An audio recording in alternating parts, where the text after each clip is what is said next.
Hello, it's very nice to be with you today.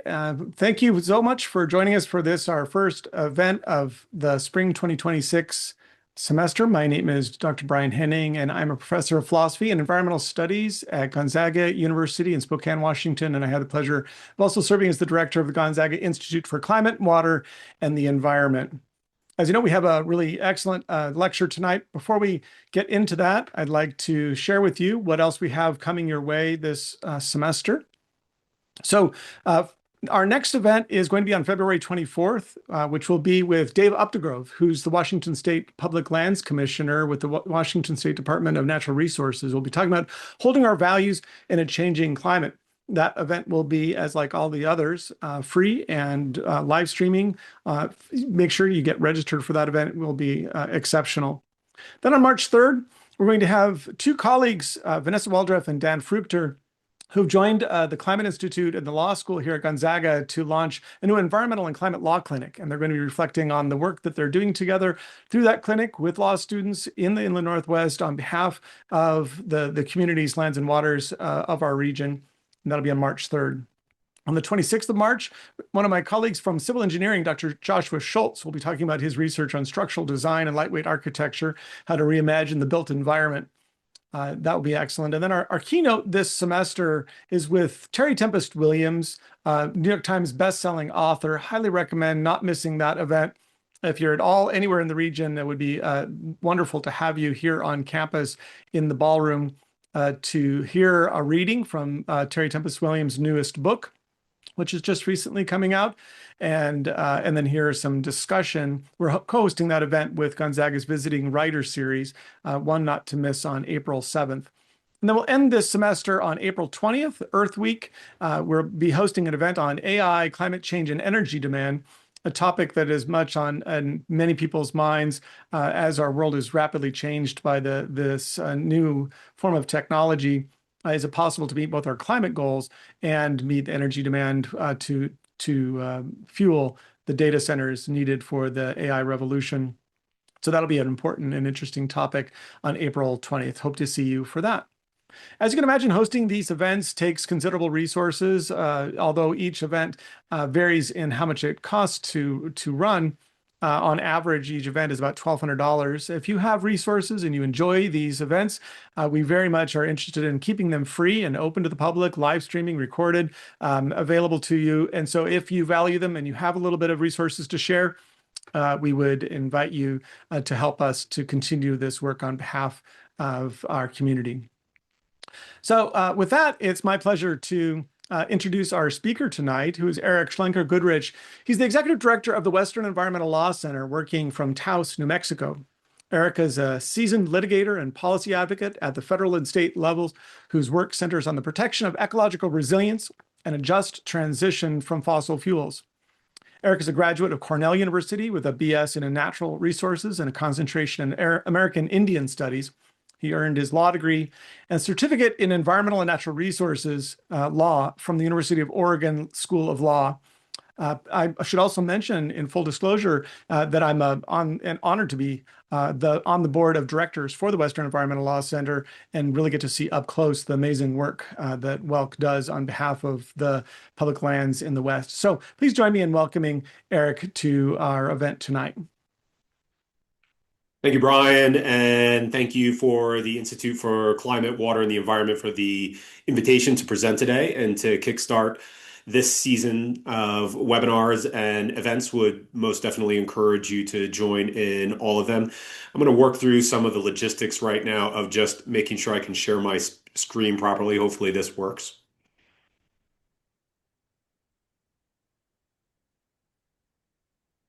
That looks correct. Okay. The first thing I want to do here is just acknowledge the gravity of the moment that we find ourselves in as human beings, as people, as folks who live in a country that is frankly suffering in this moment. You know, we're all dealing with untold burdens, and so I appreciate people taking time out of their busy lives to show up and listen to me ramble for a few minutes about our vision of how we can move forward from this particular moment with a sense of grace.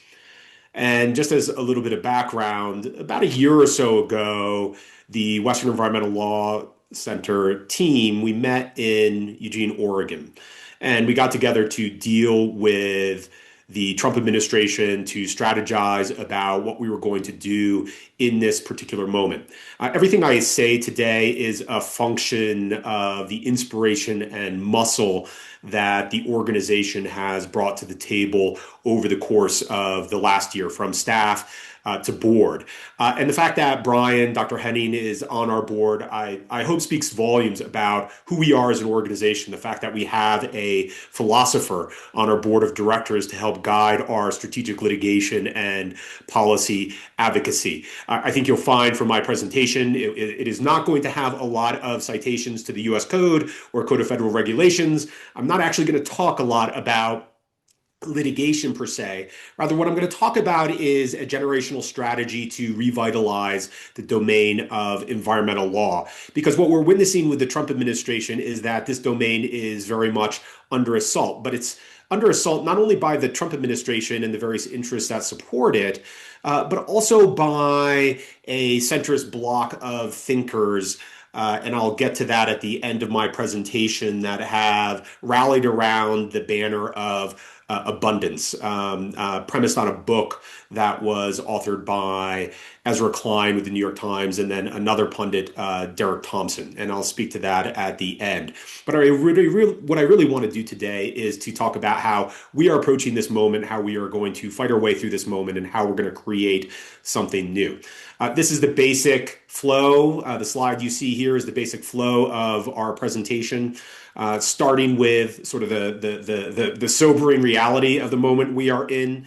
The second part, a reorientation of how we think about our society, the direction that modernity is going in. Part three, I'll talk about the kind of concrete, tangible action items that we're looking to put into play. And then the fourth part, I'll talk a little bit about the contested space that has been created, not just by the usual suspects that we deal with in the fossil fuel industry, with politicians, but also with this emergence of abundance. About a year ago as well, I was on spring break with my family, and I was on the California coast, and I read a book by Dougald Hine called At Work in the Ruins. And this book has been transformative to how I think about the world and how I think about the moment that we are in. At some level, this notion that we are at work in the ruins it's deeply sobering, indeed terrifying in many respects. But as I read that book, I had a sense of hope and a sense of inspiration, a sense of the emergent possibilities that could spring from it. Because when the Welt team, when we got together in Eugene, there was a recognition that there was no going back, that we couldn't go back to some point that seemed ideal in terms of the trajectory of our country, of our world, that didn't, you couldn't go back to 2009. 2010, when Barack Obama was president. You couldn't go back to a prior date if you were a Republican. You couldn't go back to the Reagan era that you might have thought of as a golden era of America. That there was no going back to that trajectory of the country. That fundamentally Trump had disrupted that trajectory. And in the face of that recognition, you could lean into your grief, and we certainly did that, but you have to work through your grief. And I think we did that last year as an organization. And as we worked through that grief, we felt that sense of possibility of what could come down the line. But there is that starting point recognition that we are at work in the ruins. I love this quote from Dougald Hine in his book, At Work in the Ruins. You know, this idea that because of the moment we are in, the situation we are in, that we are amidst a great humbling, that all of us are affected by this great humbling, that all of us will be changed by this great humbling. In many respects, it echoes, sort of on the flip side, a book by Francis Fukuyama, The End of History, that looked at the failure of communism when the Soviet Union fell and suggested that Western style political and economic systems, liberal democracy and capitalism provided the optimal path for all of human society and the future trajectory of humanity. But what we're witnessing now is the fragility of that Western system. And not just fragility, but the decline of that system. And so the question emerges of what happens now? And as we think about this, what I really want to leave with folks today is almost one line. Don't think of possibility, not prediction. I think we've gotten to a point as a society where we keep trying to predict what is going to happen next and to calibrate our existence relative to that. It's almost it's sort of similar to a rise of pollingism. I remember back when Barack Obama was elected and there was Nate Silver and 538, and everybody started looking at polls to predict what was happening and changing their behavior based on what they thought they could read from those polls. Like, discard that. Just discard that and lean into your agency as a human being, as an individual who can shape history, as an individual who can change history. But most importantly, as an individual who is not alone. We get through all of this together.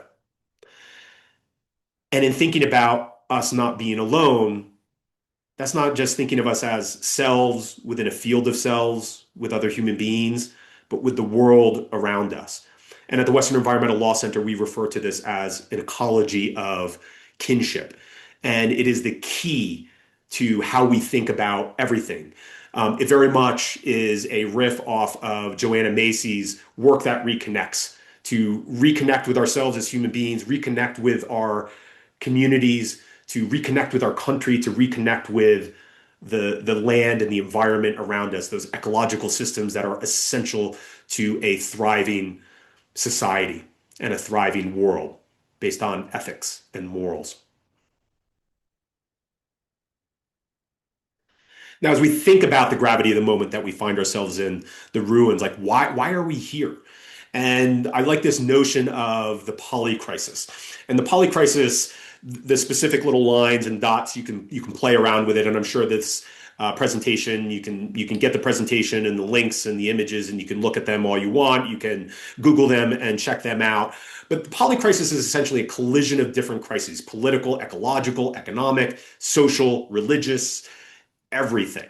And in our world today, this polycrisis, usually all of these things are always happening, right? But governing systems have tended to be able to deal with them in many respects, or those systems collapse. And I think what we're witnessing now with the polycrisis that we are seeing across the world, in particular inequality, a lack of egalitarianism across the world, that there is intensive political and social polarization, in particular in the United States, that our systems are unable to address this, and that they are putting so much pressure on these systems that is what's inducing these systems to collapse. And what that demands is the emergence of a new system. There is a distinction, though, from past points in history in terms of the moment that we are in relative to the moments in the past. And that is, we are rapidly exceeding planetary boundaries. And so in previous existence, yes, we extirpated species, we irrevocably changed the landscape. Human beings committed genocide. I mean, Homo sapiens committed genocide against other human beings, other species of humans before we rose into dominance as the dominant human species, and now arguably the dominant species, period, on this earth. And it is through our actions that we are now breaching these core planetary boundaries, including biospheric integrity. These are the basic life support systems that we rely on as a species. And this fundamentally has to shape and inform what we think and how we think about what new system needs to emerge from this particular moment. Because the boundaries we're breaching, we're accelerating down this path. We are near the cliff, if not partly leaning over the cliff, hanging off, trying to spin backwards to not fall down. And so we really need to account for that in whatever system we are going to create. This image, I'm not going to get into the specifics. It's just this notion that in the United States right now, that rather than dealing with that reality that we are exceeding planetary boundaries, biospheric integrity, largely because of climate change, but not exclusively, thinking about climate change as a symptom of political and social failures of our system, economic failures of our current system. Despite those planetary boundaries, what we are doing right now as a country is we are leaning into fossil fuels and big tech. And so this is a graph from The Guardian based on a report that just came out within the last week or so, talking about how we are building a huge amount of gas-fired fossil fuel powered capacity, a third of which is being used to support the build out of AI data centers. And as I take a look at this, I think in the past actions that we have taken as a country to try to address, in particular, the climate crisis, all of these major attempts have failed. I'm old enough to remember how the Senate rejected 98-0 the Kyoto Protocol. I remember the defeat of the Waxman-Markey climate bill during the Obama administration in 2009. We had brief exuberance with the Inflation Reduction Act in 2022. Then I'll note with the Inflation Reduction Act that it was full of promise, yes, but also peril because of concessions that were made to Senator Manchin to acquiesce to certain elements of the fossil fuel industry. Nonetheless, it was full of promise. But that was unraveled last year in Trump's big, beautiful bill, one of the Orwellian named bills in the history of the world, I suppose, at some level. So we're seeing this huge surge in energy demand, largely in significant part to power this build out of AI data centers, but also just to deal with our aging grid and electricity system and power system in this country. And the way we're doing it right now during this administration is by leaning into fossil fuel power. That's absurd. And what the United States is becoming is not so much a liberal democracy with a capitalist-based system, but it's becoming a petrotech country where the path forward, the future is predicated on the build out of AI technology to win some kind of race of some sort, Cold War race against China. Earlier today, I participated, or I listened virtually into a permitting summit hosted by the Bipartisan Policy Center, and it had all these bigwigs from the energy industry, clean energy industry, fossil fuel energy industry, think tanks, politicians.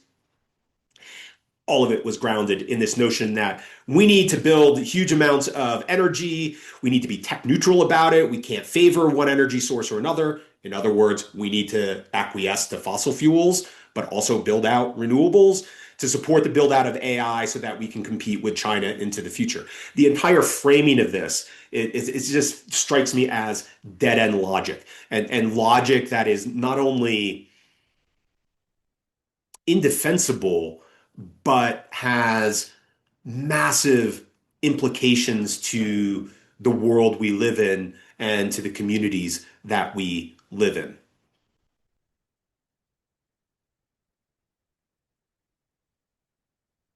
So, as we think about this moment, knowing that these dominant systems are in decline, that there is this emergence of this petrotech system that is exploiting the chaos of the Trump administration.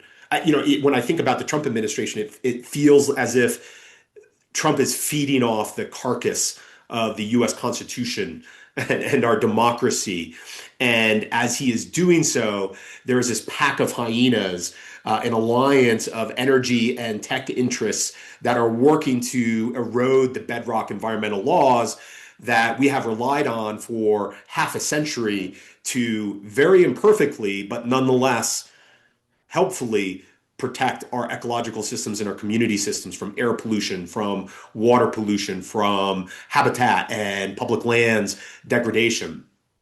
My life has benefited from these. I grew up on the Hudson River, which was just extraordinarily polluted with chemicals, PCBs, and other legacy toxins and pollutants from our industrialization as a country. The Clean Water Act helped clean that river up.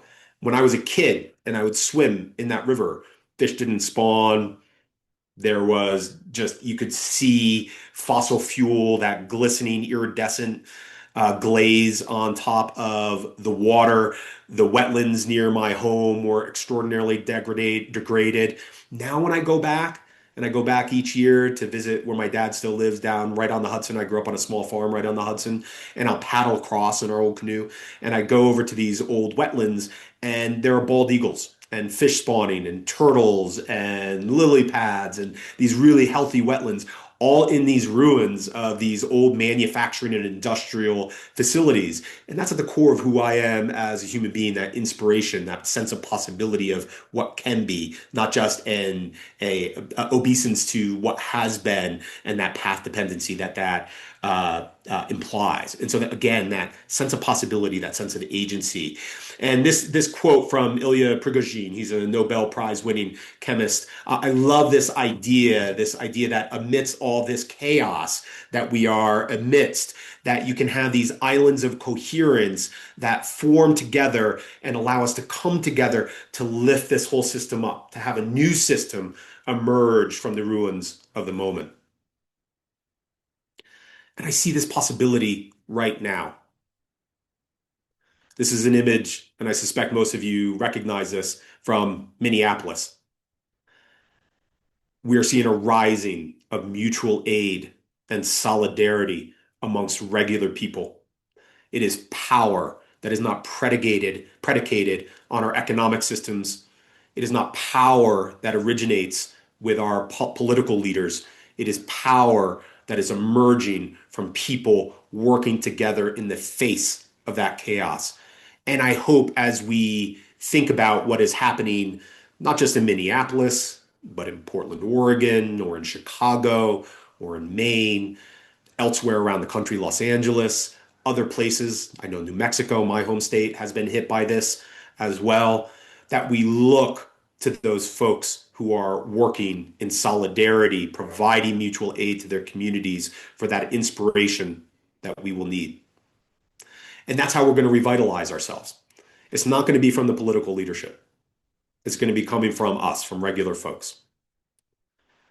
There's scientific backing for this principle. Last year, I remember seeing this study come out, and the idea that when countries devolve into autocracies towards fascism, what we're seeing now in the country, that a significant percentage of the time, those autocracies fail.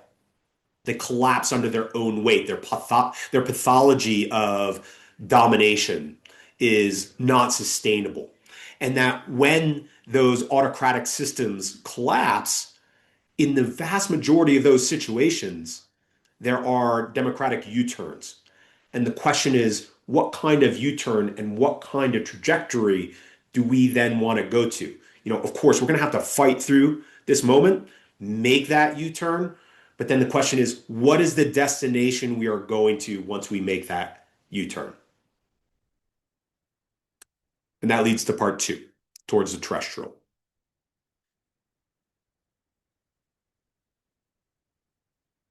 Book I read late fall. When I took a little time off of work, I was fortunate to have a bit of time for a sabbatical, and I did a lot of reading at that time. And I read this book by Bruno Latour. He is a philosopher, a French philosopher, and he wrote this book Down to Earth in 2018. And it was in the wake of the signing of the Paris Climate Agreement in 2015. But he wrote this book about how he saw the Paris Climate Agreement unfolding in society in terms of the idea of big ideas and the trajectory of modernity. And he had this image, and this is an image from his book, that the arc of modernity has been away from sort of local systems, communities, states, regions, towards this path of globalization, of society, of culture, of economics, that has been the axis under which right and left, Republican, Democratic politics in our country have transpired. And his argument was that the Paris Climate Agreement, by virtue of recognizing the climate crisis we are in, completely upset this dynamic. Because once the agreement was signed, there was a recognition by all these states and all the economic interests working within those states that all those economic plans, they had to go out the window, that we needed a new system. And so what we've seen in many respects since since the signing of the Paris Climate Agreement, the US is out now, but it is still in effect at a global level, is efforts by entrenched interests, think fossil fuels, but not exclusively, to sabotage climate action, to sabotage the Paris Climate Agreement. And that has been successful in significant part because we still assume we are on this arc of this arrow of modernity towards attractor two in this image of the global. And what Bruno Latour argues fundamentally is that we need to make a shift away from that arc of modernity, that path of modernity, towards a new pathway, towards a terrestrial. And as I understood it, reading it, it's towards the ecological, towards a sense of relationship with each other and with the world around us. The idea that we live in this very thin layer of a biosphere on this earth, and that is what we must live within, and that is how we must calibrate all of our political, social, and economic systems.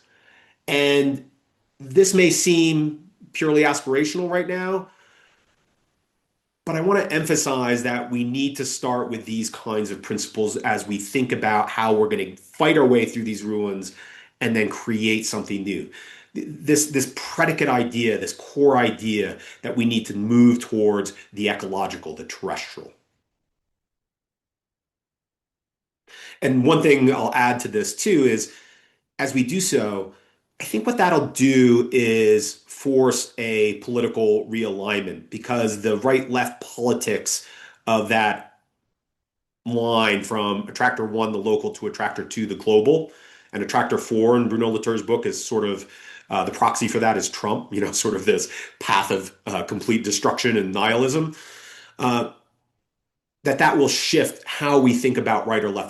That'll reshape our politics. That's attractive to me, given how ossified our politics seem to be right now.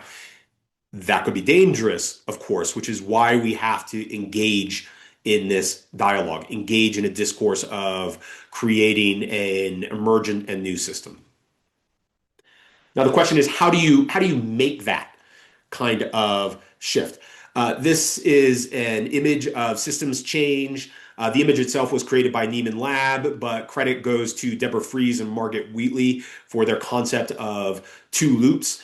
And one thing I hope people do here as they take a look at this image and kind of play around with it in their mind is think about where you find yourself here. So what Deborah Fries and Margaret Wheatley talk about is that and what I was talking about earlier is that we have this dominant system that is now in decline, and that there is this possibility of many different new systems emerging. But the emergent system here is the one that I want to bring in to life, that I hope a lot of people here want to bring into life. And there are different roles to make this happen. There are the pioneers. These are the folks who bring new ideas to the table. They walk out from the existing system and start thinking about and creating something new. But oftentimes the dominant system will work to co-opt those people, bring them back into the system, or crush them. And so what's key there is that networks form. This is what we're seeing in Minneapolis in many respects, that you have networks of people, mutual solidarity, mutual aid, working to bring their ideas of what a new system could look like to build strength, to make that happen, to connect together, to nourish and then amplify that system. But as that's happening, you also need people who are working within the existing system. These are the stabilizers in this image, also referred to as protectors, people who are making sure that the current system isn't dominating and crushing those things and those people that we care about. I think about work that we do, in particular, using the existing environmental laws that we have at the federal level to hold the line for public lands and for wildlife, thinking about enforcement of the Endangered Species Act to protect the imperiled wolverine. There are less than 300 wolverine in the lower 48 states, and we're working on litigation to protect wolverines.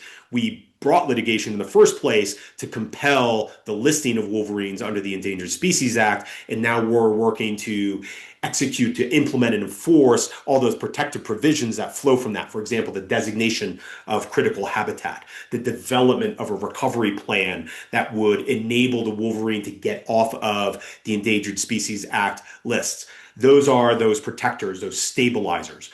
But you also need those folks, the champions that are down the line that recognize that the system is changing and then bring us to make that fundamental shift down the line. So think about where you find yourself pragmatically in this chart if what you're interested in is thinking about systems change. And one thing I really want to emphasize here with this slide and with this quote, and I'll just give a moment for people to take a look at it. Um, and I think back as I look at this quote to the Trump administration. One of its first acts back in February of last year was to kill the first U.S. nature assessment. And so this was an assessment based on the global change program that was put in place, I want to say late 1990s, early 2000s, maybe 2000s or so. And that compelled the United States to do research on climate and the impacts of climate to the country. And the Biden administration leveraged that to initiate an assessment of essentially the ecological conditions and biodiversity conditions in the United States. It was close to completion at the end of the Biden administration, and the Trump administration, as all those chapters of that nature assessment were being finished and polished and started to get glued together into the complete assessment, he killed it. And that really occludes the reality we are facing as inhabitants of this country, the ecological vitality and health of this country, which invariably is, frankly, it's in decline. That with the power of fossil fuels, with the development of fossil fuels, with the impacts of climate change, habitat fragmentation, we're not going in the right direction on that front.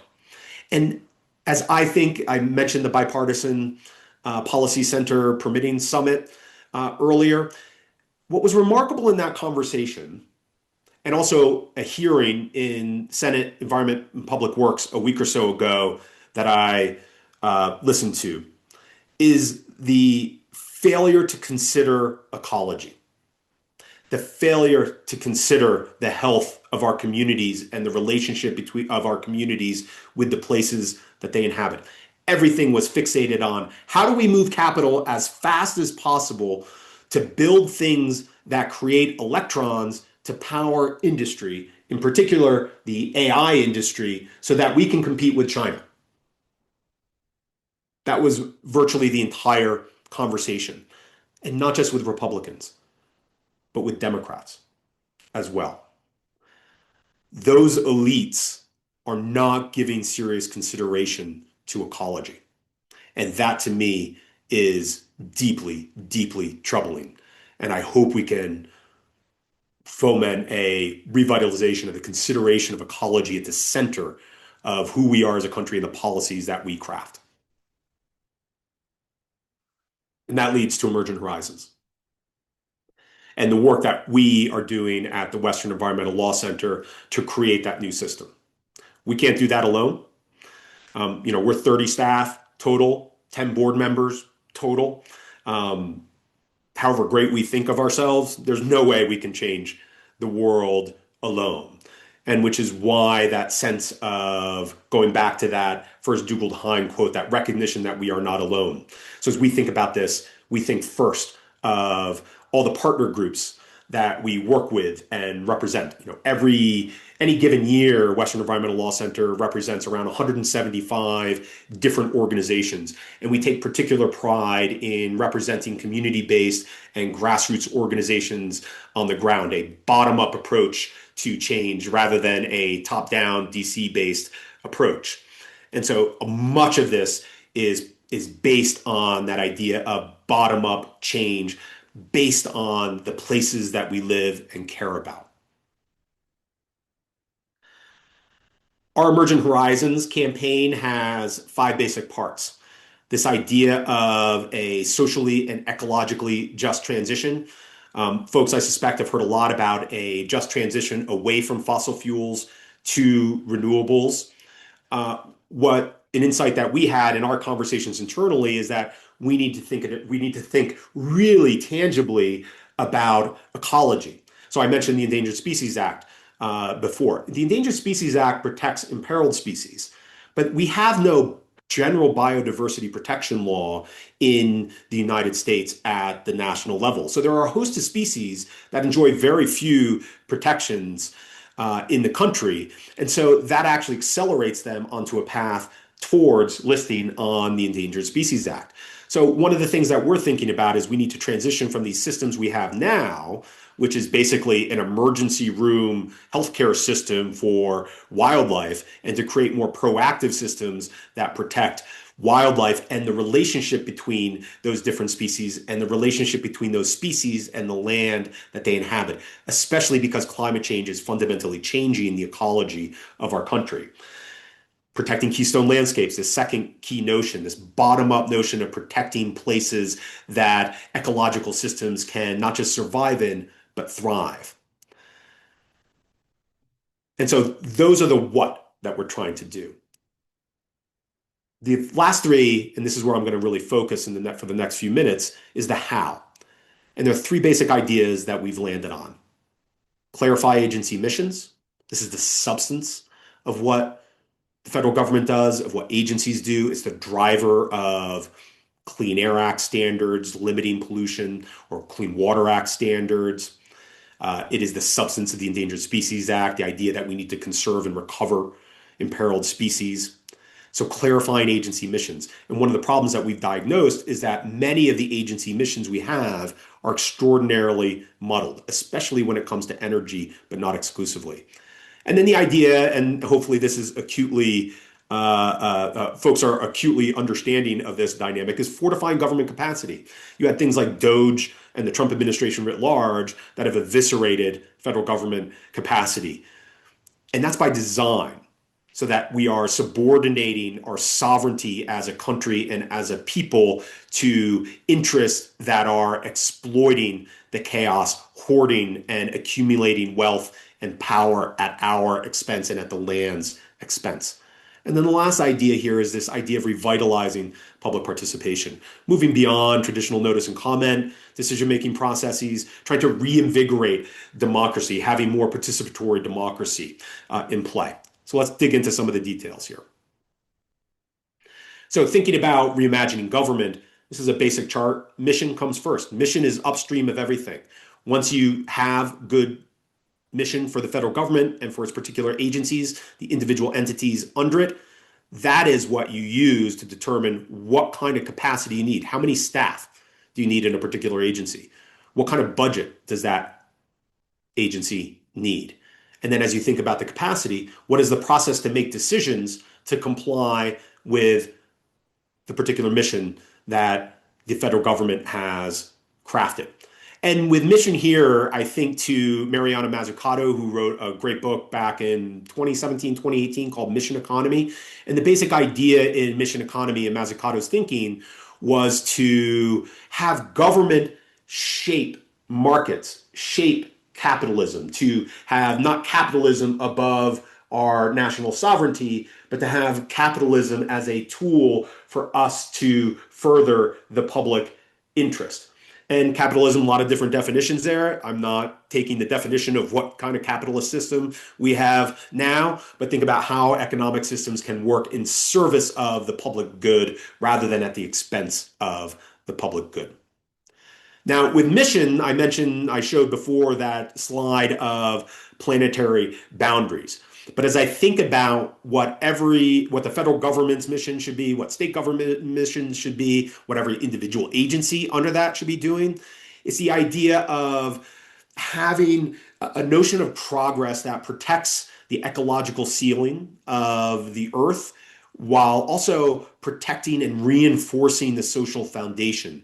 So, thinking about that relationship between human beings as a species and the world that we live in. This image in particular is taken from a book called Donut Economics by Kate Raworth. So all credit to her for thinking about this. Similar to Mariana Mazzucato, thinking about how we think about how we structure governance and how we structure political and economic systems to work in that safe and just space for humanity. I think of that circle in that donut, the safe and just space for humanity, a regenerative and distributive economy. I think of that as a path to liberation. And there are a lot of debates about the idea of limits, that we can exceed limits with technology and innovation. Frankly, I think that's completely bogus. And so the idea of limits as a freedom is the recognition of limitations is a different way to put it. Right now, though, the system we have is hoarding wealth and power in service of somehow transcending the earth, transcending this donut, and building galactic human colonies of some sort. That isn't. I wish that was a joke, and it's just not for people paying attention to folks like Elon Musk and Peter Thiel and other folks in Silicon Valley. What they're thinking about, it's dangerous. It's absurd. It's ludicrous. Now, another key component of how we think about restructuring government around a particular mission is to deal with fossil fuel production. This is a report by Stockholm Environment Institute, Climate Analytics, and IISD, which I cannot remember what the acronym stands for, but they've been doing this production gap report since I think 2019. And the idea is that we cannot simply deploy clean energy, bring down the cost of clean energy, and assume that that will somehow, with the magic of the market, wave a wand and deal with the climate crisis and supplant fossil fuels. It is just not the case that that will happen. What we need to do is deal with actual fossil fuel production and wind it down. That's critical because of basic climate math, but it's also because we have to manage the phase out of fossil fuels in support of our communities, cleaning up fossil fuel infrastructure so it doesn't leave a toxic legacy, but then also supporting regional governments, subnational governments like states and individual counties and communities who need to wean themselves off the fossil fuel revenue and diversify their particular economies. If we don't do that, if we simply trust that clean energy will take care of it all on its own through demand side dogmatism, then we are leaving those communities behind. So we need to deal with fossil fuel production as a function of climate math, but then also as a function of ensuring that we are treating the places and the communities that have shouldered the burden of fossil fuel production for over a century. Now, as we think about our ability to make shifts in how governments think, that's a really difficult task. And it requires a balance between sort of incremental progress and then incremental progress with an eye to make huge leaps of progress. And for us at Western Environmental Law Center, what we've been doing is focusing on state level action. These are three bills, the first two in Oregon.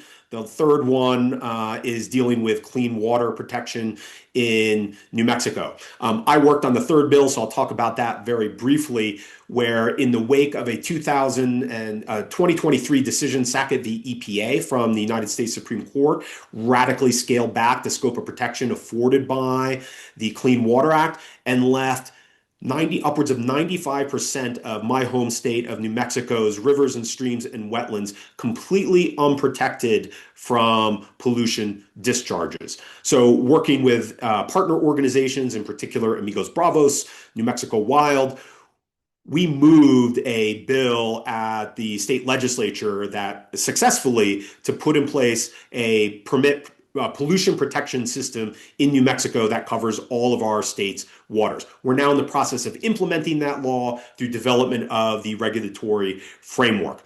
But this is an example of how we can make change at the state level, and this may be an antidote to what we're seeing in the chaos at the federal level. We have this cooperative federalist system, a federalist system generally, where states have their own sovereign ability to make change, and that's what we're leveraging right now. Ultimately, what we want to do is make change at the federal level. People don't have to read this. If you look at it and you're overwhelmed, welcome to my world. This is the definition of multiple use under the Federal Land Policy and Management Act of 1976. I think this is the only citation to the U.S. Code that I have in my presentation today. So apologies. I think I mentioned that there wouldn't be any citations, but this is the one I think I put in here. The bottom line with this definition is that it is muck. It doesn't mean much. Now, we've tried to give it meaning in the past, but the political and economic systems we have prevented that. And so one of the things that we want to do is fundamentally change the mission of public lands agencies around that Kate Raworth donut. The idea that public land should be managed as a bulwark to keep us within the ecological ceiling of the planet. And because our communities, especially in the Western United States, all of us have national forests or public lands right near us. I can look over there. There's the Rio Grande del Norte National Monument. I look this way, and I mean, outside my house, of course, and it's the Carson National Forest. So I am surrounded by public lands. I suspect many of you are surrounded by public lands. Let's orient these public lands towards ecological protection and supporting our communities with clean air, clean water, places to recreate, and yes, some resources. People in my community up in Taos, for example, go up and cut wood on the forest. That's fine. But we need to orient around ecological protection and a social foundation.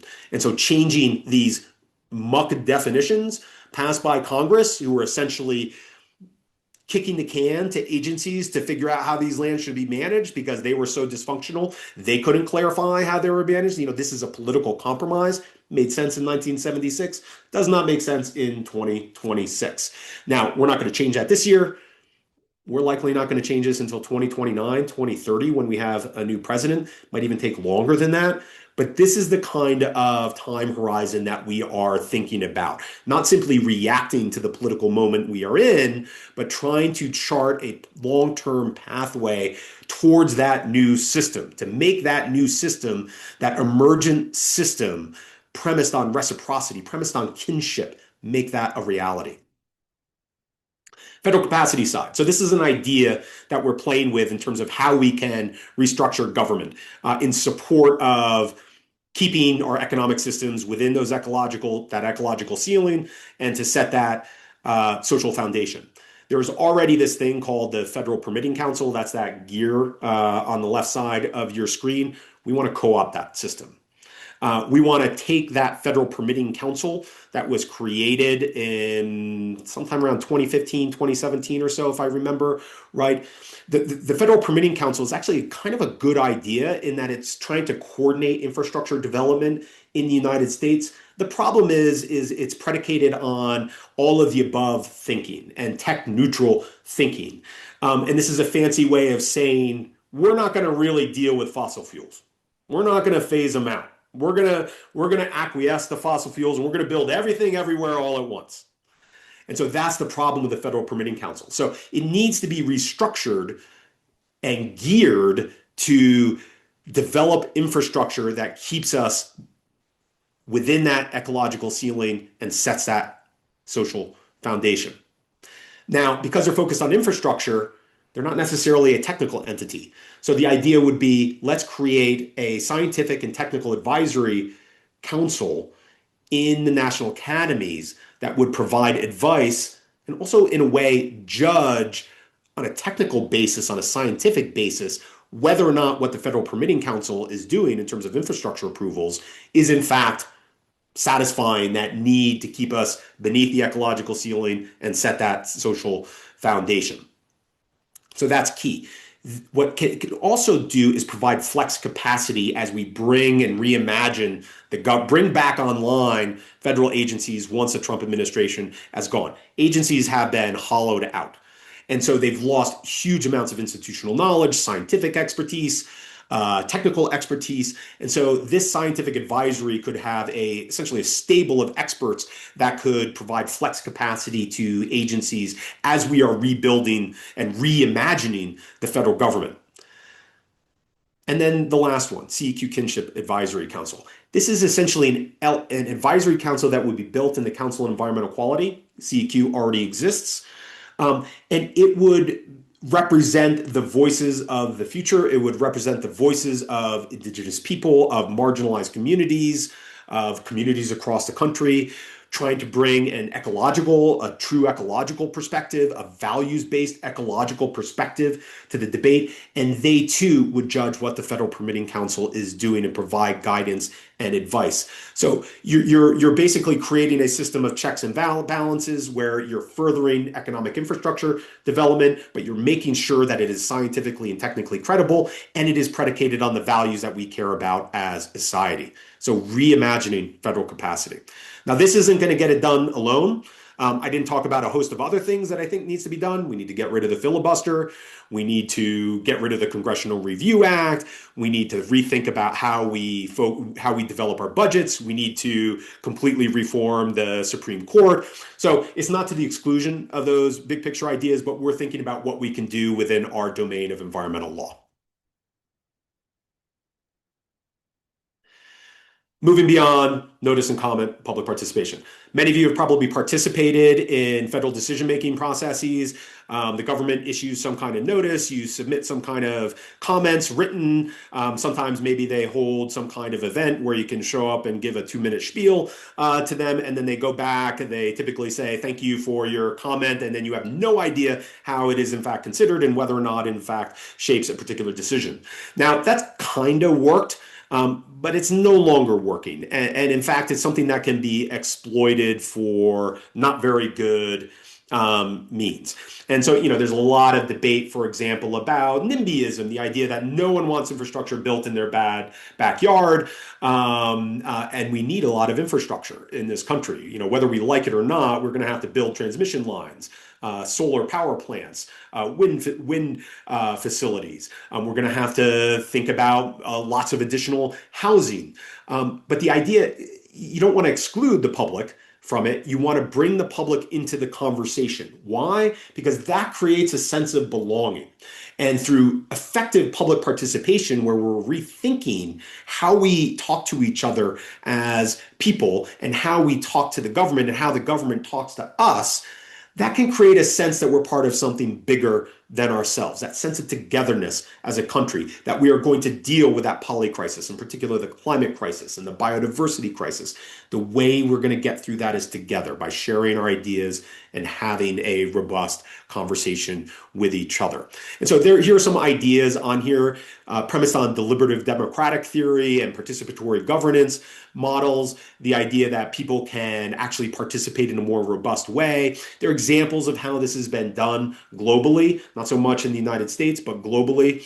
There's a really good podcast called The Great Simplification with Nate Hagans, who has on sometime in the last year a gentleman from Taiwan who participated in these participatory governance models when Taiwan went through a sort of crisis of legitimacy, and all these sort of citizen juries and assemblies formed, and they really crafted policies that then had broad public buy-in and that the government adopted. So there are examples out there here about how we can rethink our approach to public participation. Part 4, last part, and then we'll turn to questions. Abundance. I suspect many folks have heard a lot about abundance. Maybe you read the book. I did. I'll be blunt. I did not like the book. I thought it was terrible, in fact. And so let me dig into why. Now, I thought it was terrible, but there were some good elements to it. So let me say that. It did articulate the need for a vision for the country, to build essential infrastructure. I agree with that notion that we need green infrastructure in terms of transmission and renewables capacity. We need to build affordable housing. The book also was good on leaning into the imperative to build out state capacity, good government, essentially, that government that delivers on its commitments, on its mission. We, of course, have to think about recalibrating that mission, and that's an area where abundance was not very good on that front. And this basic notion that progress is more about implementation than invention. One of the sayings I had when I first became executive director of the Western Environmental Law Center was that good ideas are a dime a dozen, implementation is really, really hard. And so the idea of implementation is really, really key here. But there's a lot of really bad and even ugly components on it. It's fixated on material infrastructure, in particular urban infrastructure. It has almost no theory relative to public lands or ecological systems outside of dense urban areas. And all of its logic that, well, hey, this is going to be good for the world, it's going to be good for the earth because we can build all this green infrastructure and we can build dense, affordable housing. Well, that'll relieve pressure off of ecological systems.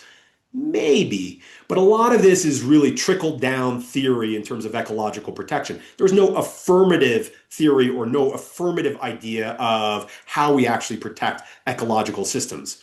Then it's diagnosis of what the problem is, and the solution is to erode bedrock environmental laws. But when I take a look at all the thinking behind that, it's a really shallow understanding. They are not relying on domain experts, people who really know these laws. They're looking at these kind of think tanks that exist in DC, often funded by the tech industry, incidentally, who are saying we need to gut and erode these laws.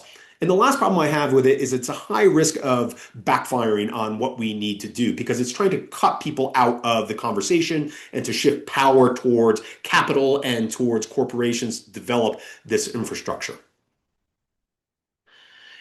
It's also created a permission structure and a permission structure to embrace fossil fuels, especially within the Democratic Party. I find it remarkable that the New York Times has now published 3 op-eds over the course of the last year or so, telling all of us, progressives, liberals, Democrats mostly, targeted directly towards this cohort of folks, that we need to support, as Matthew Iglesias said just recently in December, liberals should support America's oil and gas industry. Like, give me a break here. This idea that we somehow need to bend the knee to oil and gas as some kind of politically savvy move, that if we just are less antagonistic to the oil and gas industry, they're going to come to the table and they're going to help us develop climate solutions. Like, that's not going to happen. We have history of the last 50 years, of 100 years of how the oil and gas industry has wielded its influence to undermine ecological protection and undermine climate action. It is not going to happen. And yet the New York Times and these think tanks, for example, Arnab Datta at the Institute for Progress, often funded significantly by the Abundance Movement, which is a bunch of tech funders in significant part, but then also funders associated with the Koch network and fossil fuels on there. These are the ones carrying that banner forward. So this permission structure for fossil fuels is deeply troubling. There's also a complete exclusion, as I mentioned before, a dismissive approach towards ecology. And that's really troubling. These are 2 quotes here. I'm not going to read them, but the basic notion that ecological systems are neither here nor there in Ezra Klein and Derek Thompson's thinking. This is showing up in active policy in DC. One bill that has now passed the House of Representatives and is pending in the U.S. Senate is called the SPEED Act. This is a bill that would erode our Magna Carta of environmental laws, the National Environmental Policy Act. It would reduce it to a paper tiger, largely toothless. One thing that it would do on this front is it embraces this all of the above framing, this idea that we need to invest and support all energy sources because of energy demand. And if we're able to meet that demand, then the political rhetoric is that this will support affordability. But really what they mean is this is going to support the ability of investors and corporations to move capital to build infrastructure to get their costs back from us paying our electricity bills and other infrastructure bills. So it's a terrible idea.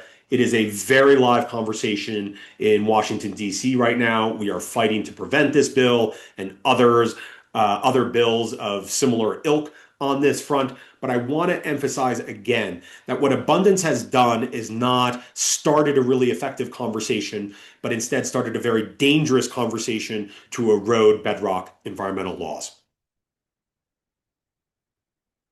I want to leave everyone with a poem, and I will read this. This is a poem that, for me, has gotten me out of bed sometimes in the morning.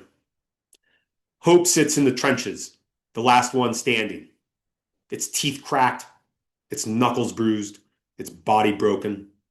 But its eyes are still gleaming with the light of a million lamps. Its heart is still beating because even here, even now, it knows that a better world is worth fighting for. And that's a poem from Nikita Gill, who's just absolutely fantastic. So with that, I'll stop sharing my screen. And I know we're at the top of the hour, but happy to stay on and take questions. Thank you so much, Erik. That was great. So as everybody's collecting their thoughts, as a reminder, please go to the Q&A feature at the bottom, not the chat. Go to Q&A and pose any questions that you might have. Forgot to mention that this is being recorded and will be posted on our YouTube channel. So if you want to refer to things later. And I think, Erik, you sent me your deck. Is it true that if someone sends me an email, then I can share the deck that you provided? Okay. Absolutely. So email climateinstitute@gonzaga.edu, and I can provide the deck with Erik's permission. So thank you so much for sharing those thoughts. It's a ton. I'd like, one of the benefits of hosting these is I get to ask some questions myself. So let's start off with the regulatory reform and the permitting reform. So I'm worried about the climate crisis. Things are getting bad. They're getting worse. We can't build stuff anymore. We need to build transmission. We need to build, solar and wind. And our laws like NEPA, you mentioned, is just in the way. We just need to get it out of the way and build stuff to be able to address the climate crisis. So a version of abundance. What's your response to that? Yeah, the first response is that the identification of, in particular, the National Environmental Policy Act as the problem is a complete misdiagnosis of the problem. When we look at permitting delays and when we look at the data, when we look at the literature, when we apply our expertise as environmental attorneys thinking about these, the problem in permitting delays, they're a symptom of a broader dysfunction. And much of that dysfunction is actually downstream of what we think of as a priority with Emergent Horizons, which is a mission-driven political and economic system. The system we have now is all based on supporting all sorts of infrastructure, including fossil fuel infrastructure. So what happens is Congress says, look, approve everything and anything, anywhere, all at once through permitting reform.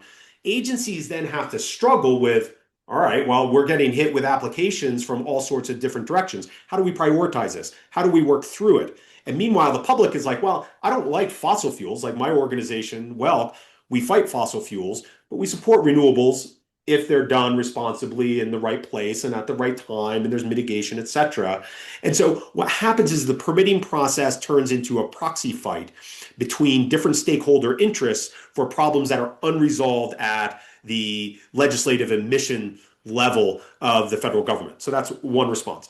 The second response is when you actually look at the data on NEPA, the problem isn't with NEPA itself, but is rather with the lack of budgets and staff capacity that are afforded to the agencies to actually work through those decision-making processes.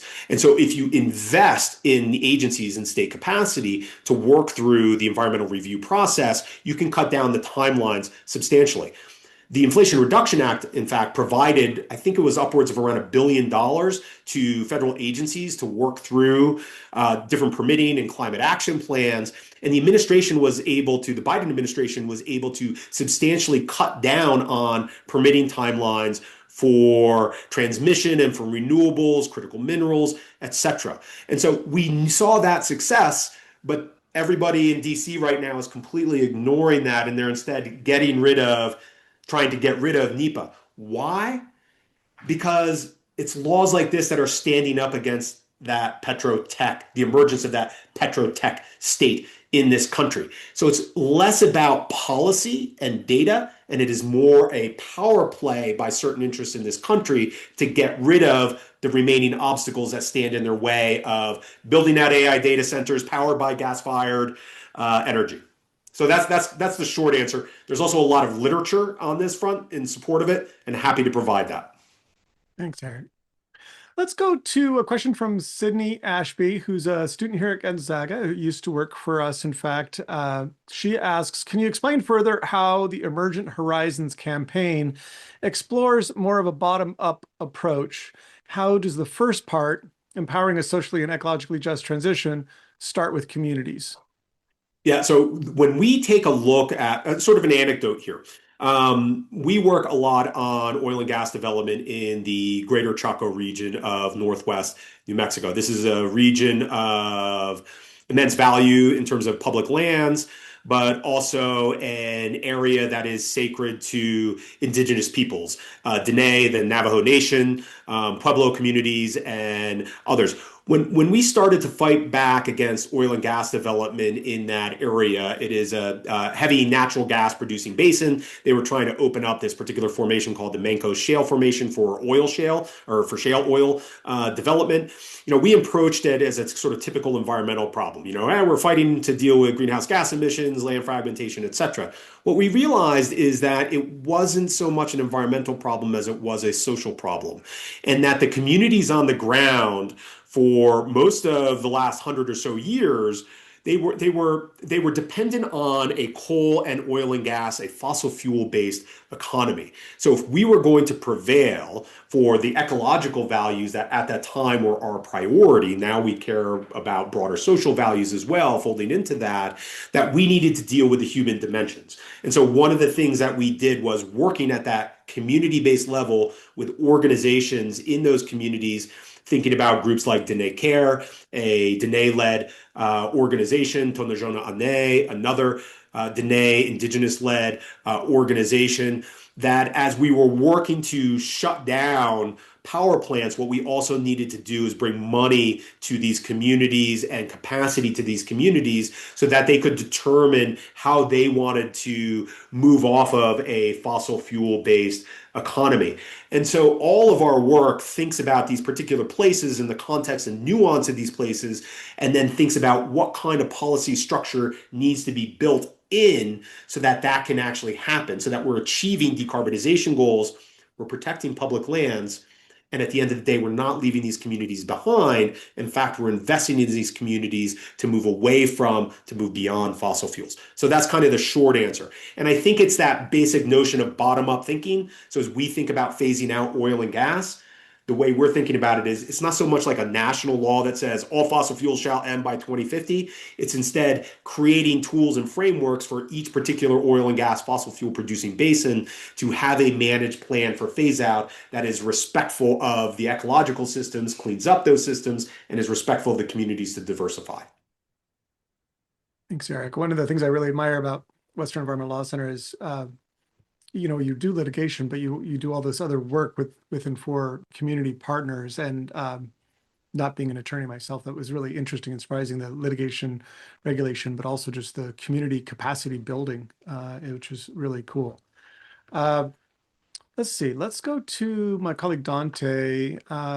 They write, thank you, Eric. A lot of what you talked about as far as solutions moving forward, particularly the scientific advisory piece, requires a level of trust in scientific expertise. General public level of trust and expertise seems to be falling. What are your thoughts on fighting back against that? Yeah, absolutely. The Dougald Heim book, At Work in the Ruins, is really illuminative on this front, and sort of a critique of, especially in Western societies, a trust and almost like a religious faith in the power of science. And I agree with that in many respects. Science is an effective tool, but it does not necessarily lead you to the right solution from an ethical or moral perspective. And so as we're thinking about reimagining government, that's precisely why we're thinking about this, what I'm loosely referring to as a kinship council. that's housed at CEQ to provide a counterbalance to over-reliance on scientific and technical expertise to the exclusion of values-based thinking. So the idea would be you'd have this federal permitting council who is actually working through the process of coordinating and prioritizing infrastructure development in the United States that we need.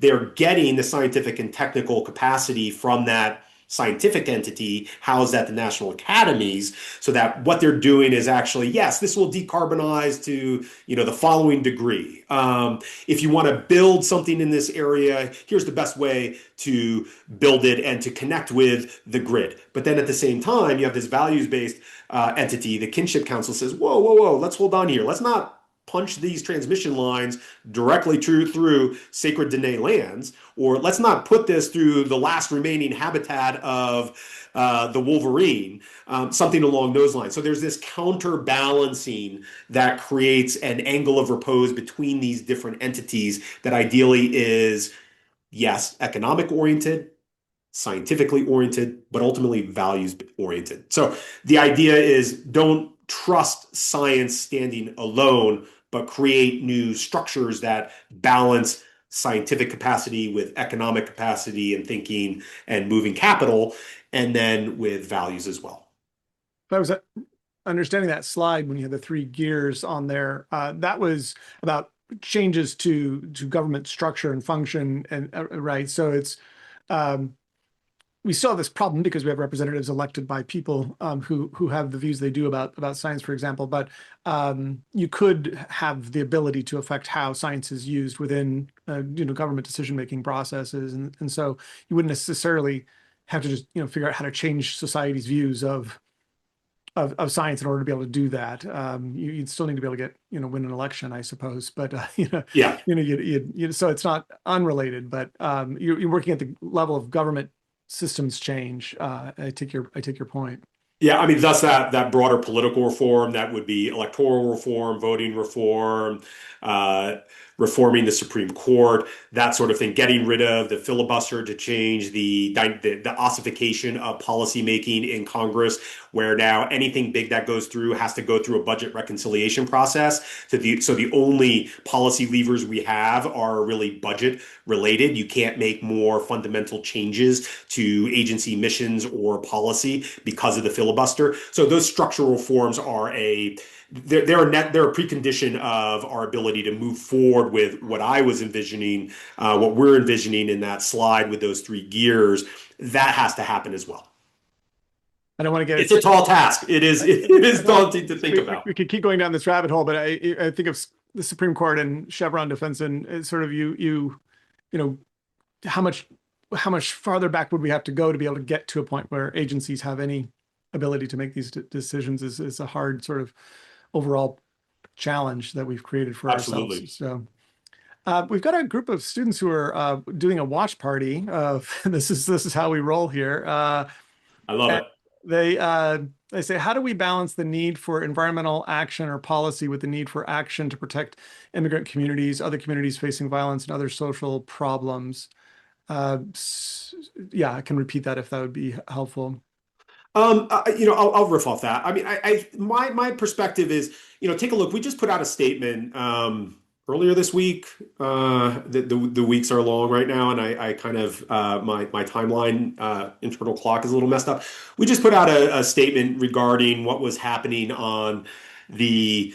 It's not an immigration issue so much that is playing out in this country right now. And what we articulate in that statement is a pathology of domination.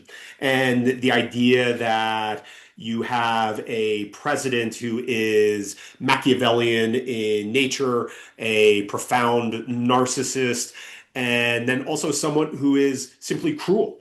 And that is feeding into this pathology of domination that we're seeing play out in American cities and in our homes. That pathology of domination is very much linked to the administration's energy dominance initiative, which is all grounded in let's develop fossil fuels, things that blow up, these manly things that, if it doesn't blow up and risk your death, then that can't be a real energy source kind of thing. Like, I mean, I jest, but it's kind of the mentality that they're embracing. So at the root of this, I do see this pathology of domination that we need to confront. And as I think about the path forward for our country and with Emergent Horizons, implicit in all of this, especially with, and perhaps I should have made it more explicit in the presentation, but especially thinking about that social foundation piece in Kate Raworth's Donut and thinking about the idea of an ecologically and socially just transition, that we are not going to address the climate crisis, we're not going to address the ecological crisis unless we are also figuring out a way to build a foundation for people to not just survive but thrive. This is some of the brilliance behind the Green New Deal that is now disparaged in elite circles that arose in 2018. I've had the honor and the pleasure of having conversations with one of its architects, Rihanna Gunn Wright. She has a fantastic article in Hammer and Hope with Olufemi Taiwo, who they have this conversation about how climate action needs to be human centered. And the idea of it being human centered is that you need to foreground what is very real to people to build political capital to move forward with decarbonization and ecological protection. So from my perch, I see the debates over what kind of composition of a society we have. Are we going to be a society that is premised on essentially a white national ethno-nationalist state, or are we going to have a community that embraces diversity, that is based on equity? Like, I don't think that is disconnected from more pure environmental protection work and climate work. They are necessarily all wrapped up together. And if you're just focusing on one and not the other, my blunt instinct is that you're just doing it wrong and that you're not going to succeed. So you got to deal with both that social foundation for society and you have to deal with the ecological ceiling. And if you miss one or the other's going to collapse on you or the floor is going to fall out from you. I'm really inspired by Welk's idea of the ecology of kinship, this concept that you're using to structure a lot of the mission of the work and what you vision for what success looks like. And you're talking about next generation environmental laws and trying to support what it would look like past this administration to achieve that ecology of kinship.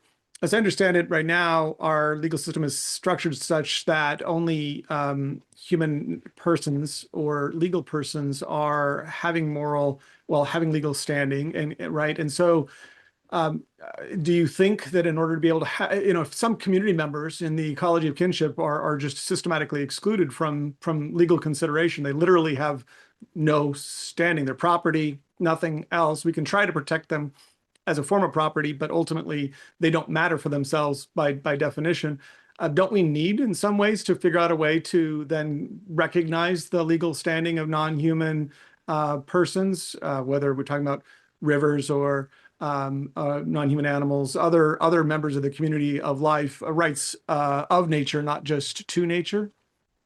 Yeah, there's been some success on this front globally, internationally. There was a river in New Zealand, if I recollect right, that was afforded legal standing in court to protect itself. So these are models that are emerging on a global level. In the United States, it's been sort of a unicorn that folks have chased for decades. American jurisprudence has not accepted that notion. They have rejected it. We're working to kind of rewire around that jurisprudence through things like that CQ Kinship Council. And then the idea of how do you grant legal standing to those particular entities, say ecological systems, a river or a mountain system or a forest. Who is the champion for that? Like, how do you deal with those? Ultimately, it comes back to dealing with the human complexity of who will be representing that, say, in a particular court. So I think it's a really good idea for us to explore. I kind of view it as a little bit of an outgrowth of some more fundamental system-based reforms that we were outlining, but I could very much see that growing out of it. It also relates to the idea of the public trust. and the idea that there are systems that are so essential to the sovereign function of the state that they cannot be exploited, privately exploited, and destroyed. Essentially, so there are some emerging or sort of seeds that we could start pulling together here to get in the direction of thinking about how do we afford pragmatically standing to those systems and ensure that they are protected. It's a little bit of a philosophical conversation, but that's what I would offer at this point. That there is this emergence on a global level. I would look at that. That's not something that I'm an expert on by any means. American jurisprudence has rejected the notion thus far, but there are a few little seeds out there, like the public trust doctrine, that might be able to help shape that directionality, so to speak. And that's kind of the reason behind why we think about that CEQ Kinship Council. I'll keep pushing you on it. Thank Uh, you. to wrap up, imagine you're talking to a student who's getting ready to graduate, maybe thinking about whether or not a career in environmental law might be for them, but lamenting about the current members of the Supreme Court, the current status of law as a path to change. Let's say they're just really, willing to dedicate a good portion of their life to trying to bring about change, but lamenting about whether the law is the way to try to do it right now, instead of perhaps, for example, spending time working with community organizations to build power among, in a community, as opposed to doing it through litigation or changing or enforcing laws. What would you say to that young person? I mean, I would say three things. I mean, the first thing I would say is like to each their own, contribute. Where are your skills? What kind of skills do you have? Where can you find an alignment between your passion as a human being, what moves you from a values perspective, what skills you have as a human being, and then what change you can make in the world? Maybe that opens doors to being a to being a litigator, like the folks who work at the Western Environmental Law Center. Maybe that leads you to become a philosophy professor, like you, Brian. Maybe that leads you to be a community organizer. All of that is fantastic. We're going to need all of that. And so there's not one path that is better than the other. Second thing I would say here is that right now, if you're young, like, man, I feel for you. I have kids. I'm 51 years old. I'm about to be 52 in a month or two. I have a 16-year-old and a 12-year-old. I have these conversations about the direction of the world right now. And sometimes when we're listening to the news on the way to, wherever they're going to school or a sporting event or something like that, I'm like, man, this is not the way it was like when I was growing up. We're in a really strange place, and a terrifying place. And so I feel in a huge amount of sympathy and empathy for that. But things change. And if I look back 10 years from this moment to 2016, I could not have imagined the world that we are living in now. Same thing goes for 2036. I don't think any of us know what 2036 is going to look like. It could be terrifying. It could be terrible if we don't show up. If we show up, then it could be fantastic. We could be on a path towards really reconciling humanity's place in this world. So as much as things have changed for the worst over the last 10 years, they can change for the better over the course of the next 10 years. That's what we're trying to do. I'm at a stage in my career where I'm thinking about what kind of legacy I want to live in the world versus what kind of legacy do I want to start to build in the world. This is what I hope to be my legacy. And in a very strange way, as much as I have some really bad days right now, I have never felt more inspired or more liberated to think about what we can create in the world than I do today. Because we're not bound, we're not anchored to this notion of path dependency of, the systems that we had when I was 15, 20 years old that I just assumed would play out over the next century or two. And how do I work within that system to make things work? Like, that's gone. And there's all these different pathways that are emerging now. I want to make sure we're on a good pathway. And that's what I'm going to do with my agency as a human being. So lean into your agency. On the litigation side of the equation, legal side of the equation, man, we're going to have to rebuild a heck of a lot.